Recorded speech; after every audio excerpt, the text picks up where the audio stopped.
Welcome to Community Insights, the weekly public affairs program from Salem Media, Colorado Springs. Now, here's your host, Taylor Lindsay. Hello, my name is Taylor Lindsay with Salem Media Group, your host for today's Community Insights program. And as the holiday season approaches, many people are seeking rapid weight loss solutions, but experts warn of the popular GLP-1 inhibitors may carry hidden risks, including muscle loss, mental health side effects, and many more. There's an estimated number of 100 million Americans struggling with obesity and turning to experimental weight drug losses like the common GLP-1 inhibitors such as Ozempic and Wegovy. And the question is, could they be trading pounds for health problems? Well, joining me today is pharmacist Dr. Swathi to break down the lesser-known dangers of these popular medications and how we can navigate the risks.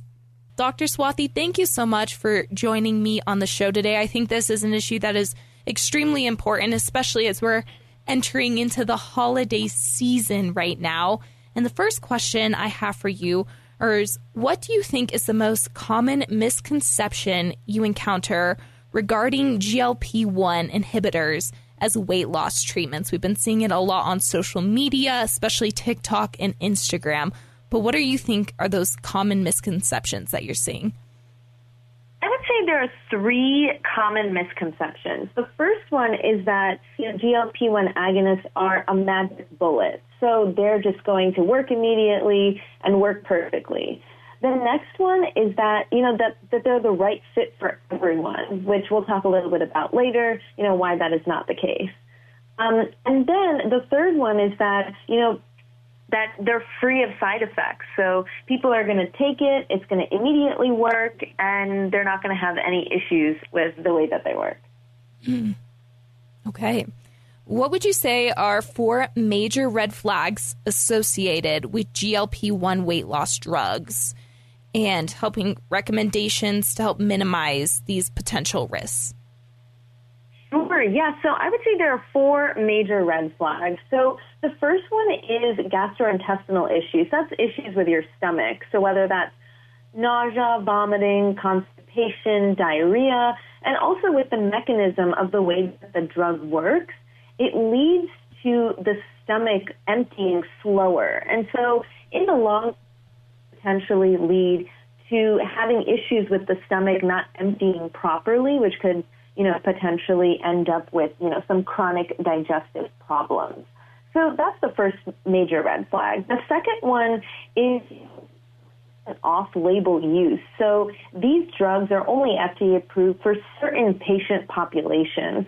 And so if you have to have a certain BMI, and you have to have, whether it's a BMI and a combination of other conditions, especially if we're talking about type 2 diabetes. But, even if it's for weight loss, it's not FDA approved for everyone. And so I'm constantly seeing that so many people are taking these medications that don't seem to fit that correct patient profile. The third one is the potential mental health side effects that we are starting to see with patients that are taking this medication. So that could be from, mood swings all the way to increased anxiety. And then the final one is the accelerated muscle loss associated with taking the medication. So this is, when someone is taking these medications, of course, they can lose up to 15% or even more of their body weight. But the issue is that the body weight that they're losing is actually a combination of fat and muscle loss. That's really interesting. From your opinion and what you've seen so far, where do you think this trend has emerged? I think a lot of it does come from social media, people thinking that this is a quick and easy way to lose weight. But why do you think all of a sudden this trend just started to come about and now everyone is hopping on that bandwagon? Yeah, I think it's certain celebrities that, all of a sudden started looking leaner and looking thinner, and people were wondering why. And then once they found out that quite a few of them are taking these GLP-1 weight loss drugs, I think people were wondering, is there a way that I can do that too? So I think part of it is social media, but part of it is just what people are seeing in, the magazines and are seeing on the internet as well, with all of these famous people and having such a dramatic change in the way that they look. Absolutely. So you talked about different digestive complications. What are some diet changes that can help prevent these complications? So I would suggest that, if you are taking a GLP-1, that you eat smaller, more frequent meals and that you focus on whole foods. So, most grocery stores, perimeter of the grocery store, you have, your high-quality proteins, you have your produce sections. Stick to those. And then, how can you figure out a way to make, the most color on your plate? So people say eat the rainbow. It sounds super silly sometimes, but I do think that there is so much value to that. And, maybe it's also working with someone with a nutrition expertise so that they can help you figure out what's the right combination of protein, of healthy fats, and of carbohydrates. But we also need to consider fiber. And fiber helps us stay regular. It helps feed our healthy bacteria in our gut. And so we can get fiber from a lot of different things like legumes, but also we can get it from vegetables. So it's a lot of the things you might have heard before, but just nuanced with smaller, more frequent meals throughout the day, just because the way that the drug works is that it decreases your cravings, it decreases your desire to eat large meals. And so if you can just eat small, nutrient-dense snacks and meals throughout the day, that will really help. That's really good to know. And on top of that, we live in beautiful southern Colorado. Our weather is gorgeous. We get the sunshine. There's so many beautiful places to go out and walk and just get that exercise. Is there certain exercises or movements that you would recommend that help with this as well? Yes. So it has to be a combination of, exercise and resistance training. So when I say exercise, I mean aerobic movement, right? So something that helps us, get a sweat. So that could be, walking. That could be, taking the dog for a walk, all the way to power walking.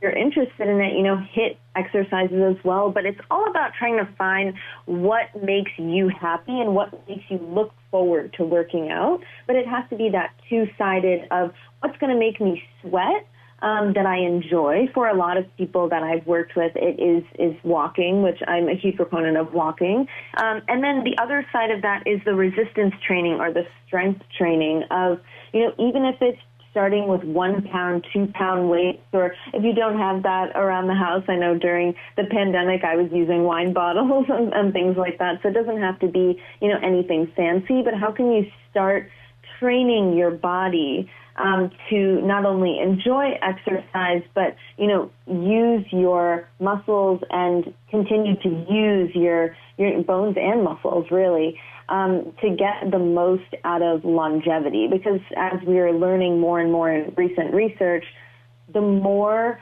focus we have on our muscle health, the better longevity that we have. That's really good. So one of the red flags you talked about is muscle loss. And going back to that, who would you say should be concerned about muscle loss from GLP-1, and who is most at risk with this? I would say anyone who is taking a GLP-1 agonist should be concerned about muscle loss, because it's something that you don't need to take the GLP-1s for 6 months, 12 months, 18 months to start seeing that muscle loss.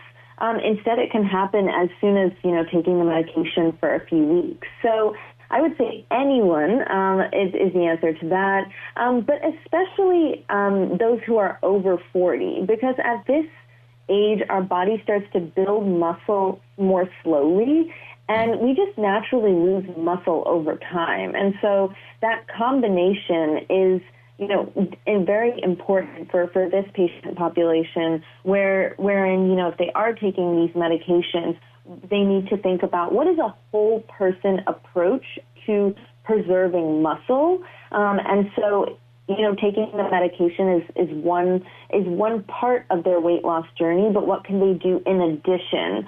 We talked a little bit about nutrition, and we talked a little bit about movement, but there also are some supplements that could be beneficial.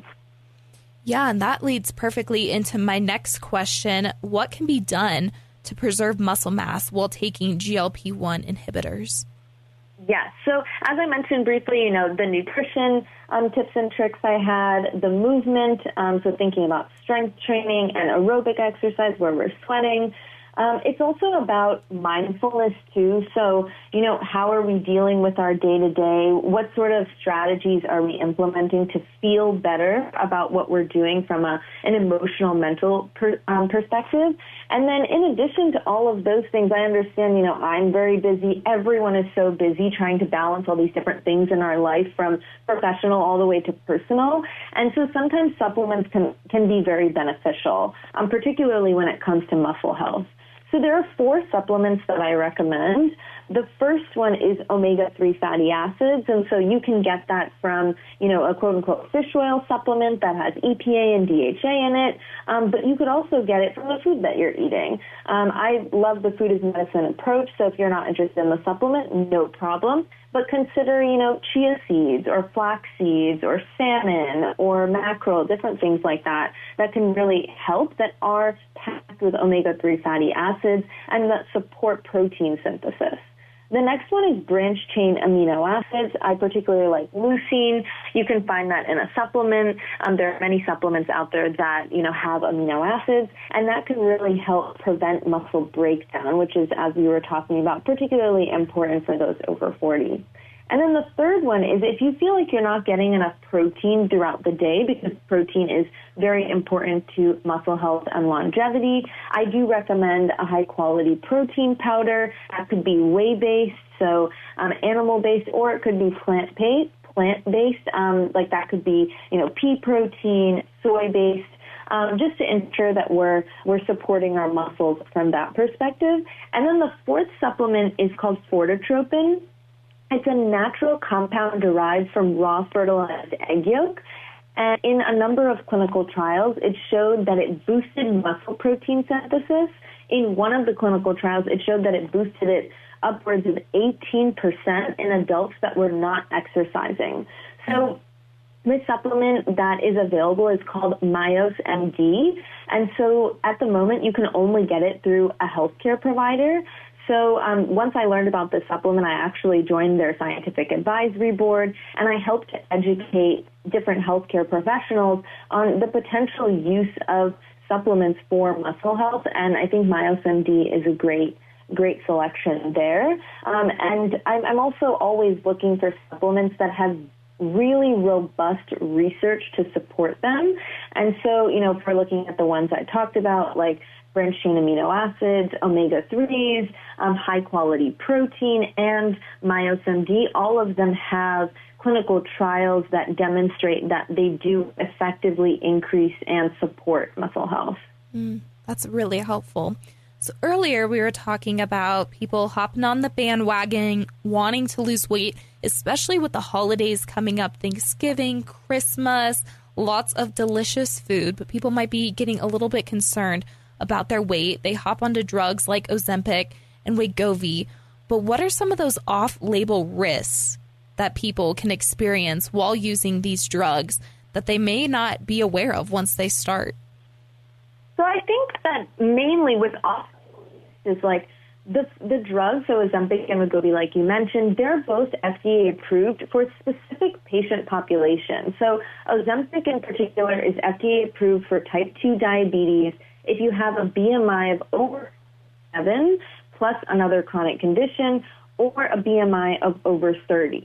And so the same active ingredient is in Ozempic and Wegovy. So in Wegovy, the same active ingredient, but at a higher dose, it's FDA approved for the same patient population. So again, 27 is considered overweight plus a chronic condition, like cardiovascular disease or heart disease, for example, and then over a BMI of over 30. So that's considered obese medically. And so, if patients are taking these medications that are not in these particular categories or subcategories of people, then, we actually don't have the research to understand at the moment how these drugs impact people who are, have a BMI of under 27, for example. We can extrapolate from some of the research out there that has been done on BMIs of over 27, but we actually don't have that information concretely.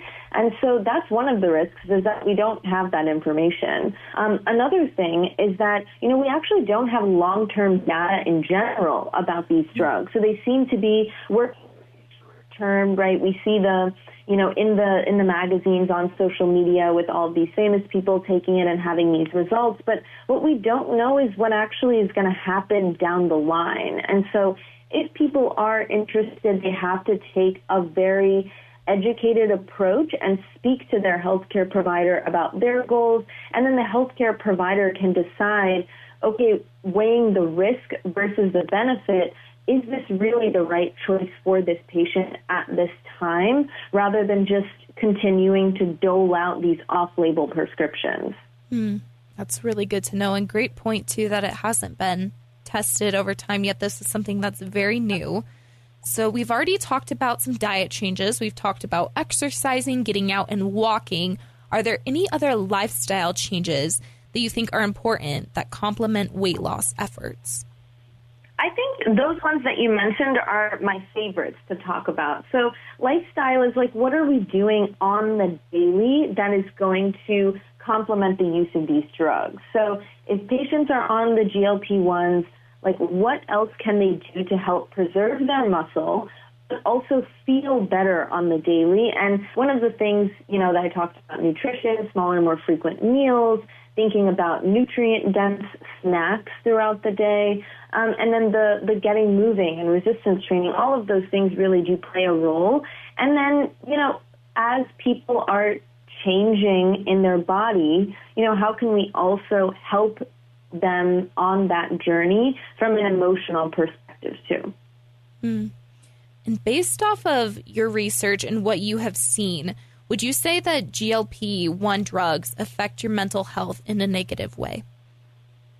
I think that can. It's not, a sweeping statement that they're going to impact everyone's mental health. And, nothing I really have said so far are, sweeping statements that will apply to every single person, absolutely. However, the research has shown so far that GLP-1 drugs can increase mood swings, and this is attributed to, GLP-1 at the end of the day is a hormone in the body. And GLP-1 is a hormone that's naturally produced in the body. And so the idea of using these drugs is that they're just mimicking something that's already happening in your body and amplifying the effect. But if we're adding more hormones, it's throwing off the hormonal balance in the body. And so these hormonal shifts can result in increased mood swings. So that's one of the things. The other thing that I like to mention about mental health is the satiety center. So satiety is just a fancy word for like how full we feel after eating. And so GLP-1s impact the satiety center in the brain. And so one of the ways that it works is that it actually tells your body that you feel full before you're actually full, and that helps people eat less. And so that center is actually very close to the, dopaminergic center. So dopamine in the body is all about reward, feeling great, feeling excited about doing things like, that's often why people go out and try a new restaurant and they feel so excited and thrilled, first of all, about the experience, but also just trying new food. Perhaps it's a cuisine they already like and they want to experiment. But, when that center of, reward and excitement is also impacted, then, that can impact mental health, whether that's, not having excitement about certain foods anymore, or just maybe not even having excitement about certain things like, that they're used to, like hobbies, for example, that this person is used to being engaged in. That's really good to know. Yeah, that's really good. For those who are listening right now who may be hesitant to discuss their weight loss concerns about GLP-1 drugs with their doctors, what advice would you give to them right now? I would say just be open and honest about your health and about your goals. If you really want to lose weight and you think GLP-1 drugs could be a good fit for you, then I would, suggest that you speak about it with your healthcare professional, your healthcare provider, and see if they agree and if both of you can come to, a conclusion or a decision about whether or not you should take them. And if you are going to, what are the other kind of lifestyle practices we talked about today, from nutrition to movement to supplementation, that can help you on this journey to achieve whatever goal that you want to achieve? And I always say that the drug I don't know about is the one that I am most worried about. And so whether it's a drug, a supplement, for your healthcare provider to make an educated decision, they have to understand every single thing that you're taking regularly. So this could be prescription, this could be an herb, this could be another type of supplement, an over-the-counter supplement, a homeopathic medication. So anything that you take, I always recommend to patients, just bring a huge bag of everything that you're taking. I mean, maybe it's not huge, or maybe you're taking two things. But I have worked with a lot of patients as an integrative practitioner that take a lot of prescriptions and a lot of supplements. So just bring them all with you so that your healthcare provider can understand exactly what you're doing and how a GLP-1 may or may not fit well into that. Well said. Now, focusing on healthcare providers, specifically in Southern Colorado, what steps can they take to monitor patients starting on GLP-1 inhibitors to make sure that they're really set up for success? So first and foremost, I would say do some baseline testing and then monitor the patient throughout the process. I think the monitoring, of course, makes sense because the patient will continue to come in and see the same healthcare provider, ideally as they're on this weight loss journey and this whole person weight loss journey, inclusive of the GLP-1s and the other practices that we talked about. But getting that initial baseline testing with certain biomarkers would be great, whether that's specific to blood sugar like A1C or fasting blood glucose, all the way to potentially like lipid levels. So how your cholesterol is changing, things like that. So starting with some of that testing and monitoring those as appropriate throughout, I always recommend to, healthcare providers talking to patients or just, patients in general, that when you're making these changes, it's really helpful to keep a journal. So, you can call it whatever you'd like a weight loss journal, weight management journal, anything, just to keep track of what you're doing and how you're feeling along the way, because as we mentioned, these medications can come with side effects, including these other, potentially like a different lifestyle plan, a different nutrition plan can also be quite different for a patient. We want to start small, of course, but as we're making these incremental changes, how can you keep a journal along the way so that, let's say you see your healthcare provider, the patient, like once every month or once every 2 months. We always think, that we're going to remember exactly, what we did the previous day or how we felt about those things. But, I can barely remember what I had for breakfast a few days ago. So I would recommend just writing it down just so when you go into your healthcare provider visit, you're armed with all the information. So, of course, bring the bag, but also bring a journal. So I would recommend that healthcare providers recommend that their patients have a journal. And then, as I mentioned before, in addition to all of these things, I would recommend if patients are on GLP-1s, how can they support their muscle preservation as well as their mental health with a number of supplements that I mentioned. That's really good. Well, Dr. Swathi, this has been amazing and very informative, things that I've never heard of before, and I'm sure lots of our listeners, this is new information for them. So for those who are listening that would like to learn more and to be able to connect with you, how can they do that? Yeah, so you can follow me on Instagram. My handle is Dr. Swathi, spelled out, but I am most active on LinkedIn, so you can just search my name and you can find me there. I frequently conduct webinars on longevity and muscle health with MYOS MD. So, if you want to learn more about muscle health, longevity, or if you want to hear more about the studies that I mentioned earlier today on Fortitropin, you can visit myosmd.com. So that's MYOSMD.com. Great. Well, thank you again so much for coming on the show today. and sharing your wealth of knowledge. We really appreciate it, and we'll get connected with you. Absolutely. Thank you so much for having me. Have a great day.